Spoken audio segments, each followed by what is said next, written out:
Our movie revolves around Rosario, who spends the night with her grandmother's body, waiting for an ambulance during a brutal snowstorm. But as the hours pass, supernatural forces begin to rise, and the body isn't resting in peace. But before we dive in, if you're into movie recaps, make sure to subscribe and help us reach our first 1,000 subscribers. It truly means a lot to us. In 1999, deep inside a small, crowded apartment in Brooklyn, a young girl named Rosario was celebrating her first communion with her immigrant family. But something didn't feel right. Later that day, Rosario wandered through the apartment, and what she saw would change everything. Behind the closed door of her grandmother Griselda's bedroom, she found something disturbing. Her grandmother, alone, whispering strange words, and performing a bizarre ritual involving blood. Rosario was frozen in fear. Now, years later, Rosario is all grown up, living a successful life as a stockbroker in Manhattan. She's left the past behind, or so she thought. Her phone rings again and again. It's her grandmother calling, but Rosario keeps ignoring it. Until one day, she finally picks up. But it's not her grandmother on the other end. It's Marty, the superintendent of Griselda's building, and he has some terrible news. Griselda is dead. Rosario makes her way to her grandmother's old, crumbling apartment. Marty meets her there and lets her in while they wait for the medics to arrive and take the body. The place is cold, dark, and something doesn't feel right. As Rosario looks at her grandmother's lifeless body, she notices strange scars, deep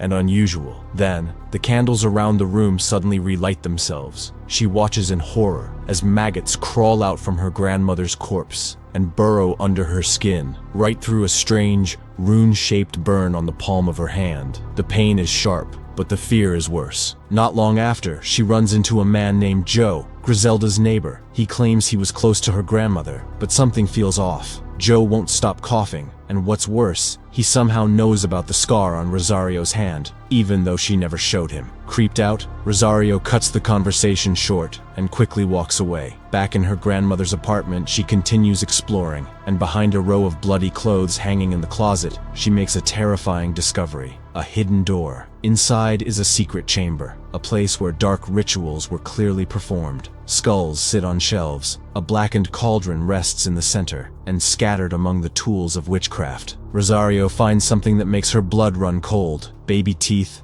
strands of hair, and a used tampon, taken from her when she was just a child. Panicked, she tries to run, to escape this nightmare. But outside, a brutal winter storm is raging. The city has gone into lockdown. No one is allowed out. Trapped and terrified, Rosario has no choice but to return to the very place where darkness still lingers. Back inside, she searches for answers. She turns to the internet, and what she finds sends chills down her spine. Her grandmother, Griselda, had been practicing Palo Mayombe, an ancient religion that blends African spiritual traditions with Latin American Catholic beliefs. But it's not just prayers and offerings. It involves rituals, dark ones, sacrifices, both animal and human. As Rosario reads more, it all starts to make sense. The strange scar on her hand, the maggots, the hidden chamber. Her grandmother didn't just practice magic, she cursed her. Shaken, Rosario calls her father, Oscar. Her voice trembles as she tells him everything: the rituals, the curse, the dark truth about Griselda. She believes Griselda targeted her because, during her parents' divorce, Rosario stayed loyal to her father, not her mother Elena, who has since passed away. But Oscar refuses to believe it. He tells Rosario that Griselda loved her, that she was proud of her, and that she would never do anything to hurt her. But Rosario isn't so sure, because deep down, something feels very, very wrong.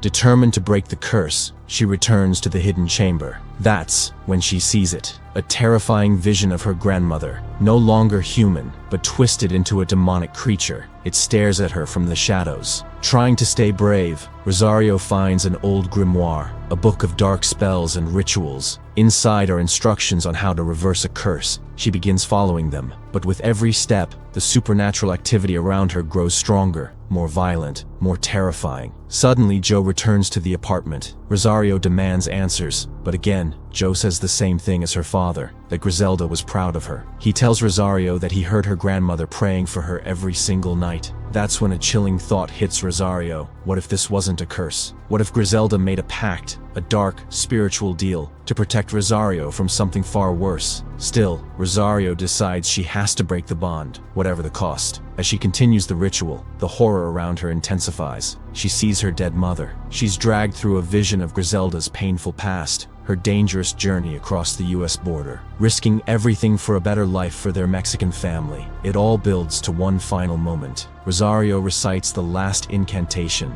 and the demonic spirit is forced back, slammed into Griselda's corpse. Then everything goes dark. Rosario collapses to the floor, unconscious. She wakes up the next morning to the sound of her father's voice. Oscar is there. He gently helps her up. Together, they begin cleaning the apartment, trying to erase the horrors of the night before. But as Rosario moves through the rooms, she notices something strange. Her father is in the hidden chamber, and that's when the truth finally hits her. It wasn't Griselda who made the deal with the demon, it was Oscar. He doesn't deny it. With guilt in his eyes, Oscar tells Rosario the truth, that on the day of her first communion, he broke into Griselda's sanctum. He used her magic because he wanted to give Rosario a better life, one he believed he could never provide on his own. But the deal came at a terrible cost. It required a blood sacrifice. When Griselda found out what he had done, she took it upon herself to protect Rosario. She offered her own blood, again and again, to keep the demon at bay. Oscar says he's ready to carry that burden now. He promises to continue the blood ritual, to keep Rosario safe. But the moment he begins his first sacrifice, something goes horribly wrong. His body starts to transform. Before Rosario's eyes, her father begins turning into something monstrous. Oscar lunges at Rosario, ready to kill his own daughter. Suddenly the door bursts open. It's Joe. He rushes in to help, but Oscar grabs him with monstrous strength and snaps his neck like it's nothing. Rosario, trembling but desperate, grabs a nearby weapon and strikes. She kills her father, and just like that, the horror seems to end. The curse broken. 6 months later, life looks normal again. Rosario is thriving in her career. She even helps her office's struggling doorman Miguel and his wife open a new investment account. They thank her and walk out, smiling. But then,